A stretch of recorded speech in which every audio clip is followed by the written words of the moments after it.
I mean, that's why I do this channel, man, to do a lot of masculinity. We talk about a little bit of God, and we always pushing calisthenics because I believe that a man has to have some type of structure around him. Not even people don't even believe in God. I would say you need some type of guidance, some kind of spiritual guidance. You need to have masculinity as a man. You need to be able to do calisthenics. I believe calisthenics. You can do weights too. I believe calisthenics is always the foundation. You can't move your body. It's moving your body. It's you. Exactly. And he's a testament too. He is a testament to it too as well. I'm sorry, I messed up my words. It's okay.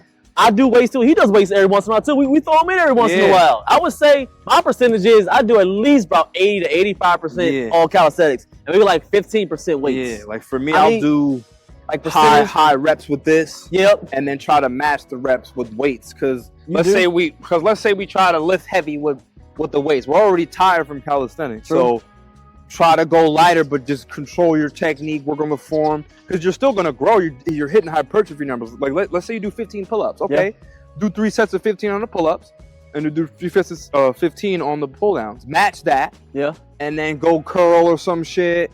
Do some squats if you want to. Like just throw it in there. Because weightlifting is gonna make you bigger easier.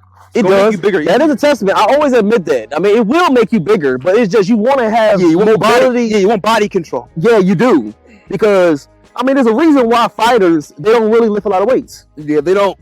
I learned about this one guy. He's super jacked.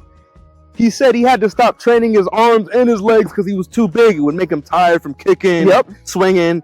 So that's why most of the best fighters are very lean and agile.